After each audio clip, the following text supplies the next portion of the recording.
Este es el programa número 1 de la televisión humorística.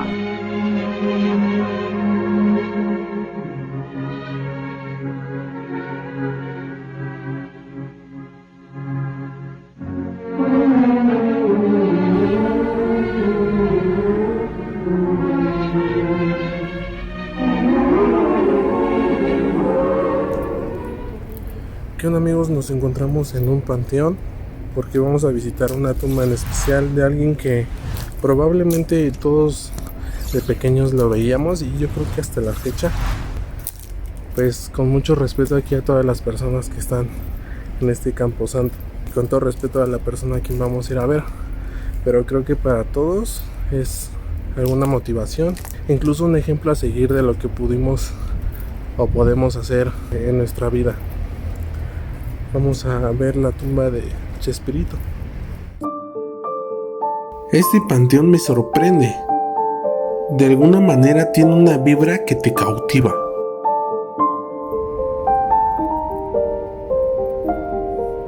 Estar aquí es como si te transportaras en el tiempo, porque hay tumbas de bastantes años y que se siguen viendo bastante conservadas y o sea, muy grandes.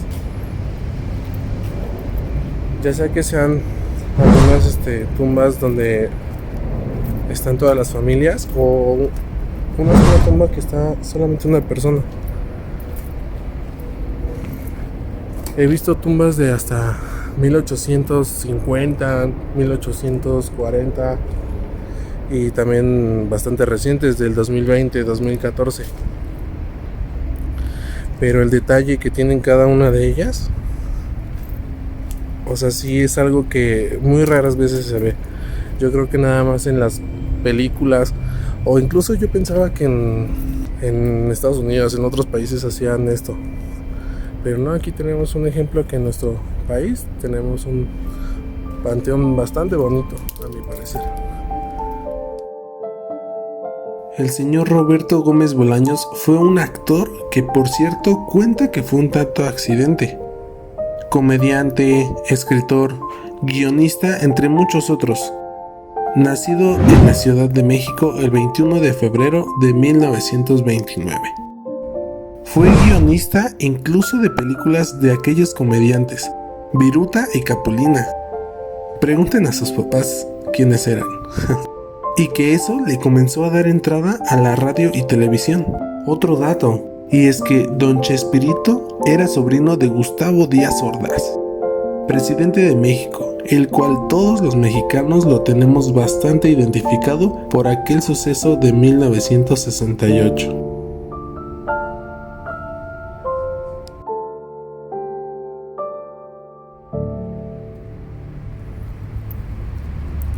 A mis espaldas está la tumba del señor Roberto Gómez Bolaños.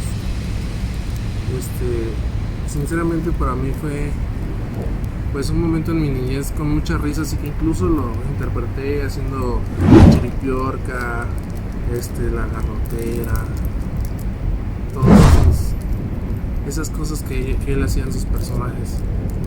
Y alguna vez vi una conferencia que le hicieron ya él estando grande, en donde dice que su éxito le llegó a sus 40 y tantos años. Entonces eso hace que para mí todavía tenga esperanza de hacer lo que quiero hacer, y que pues todavía hay un largo camino para nosotros. Con todo respeto al Señor, le venimos a visitar y a dejarle esta florecita.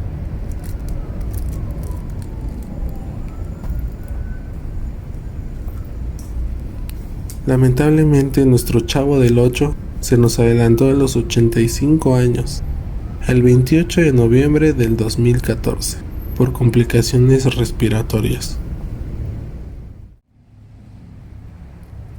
Vamos a acercarnos a ver su foto.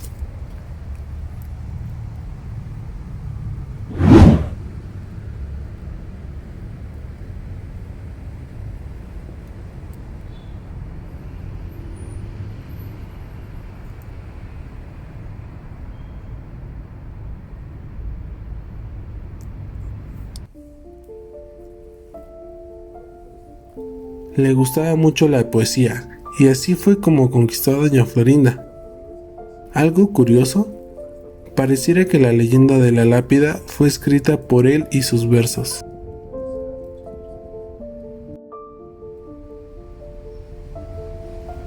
Y bueno, la placa nos dice: a la vida, por lo tanto, le tengo que agradecer que por mi doble quehacer, escritor y comediante, es la risa mi constante y fascinante placer. Fue un buen nombre. Incluso hay hay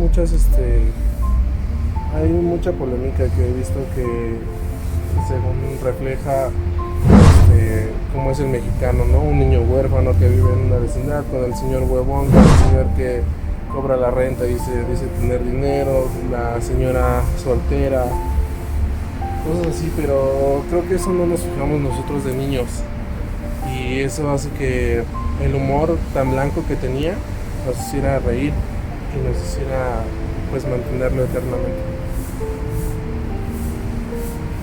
Nos despedimos y nos vamos a ver en otro lugar.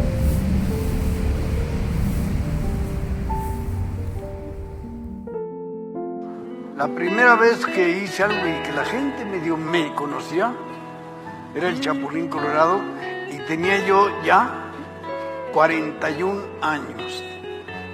Nunca es tarde para empezar, ¿verdad? Y el Chavo tenía 42.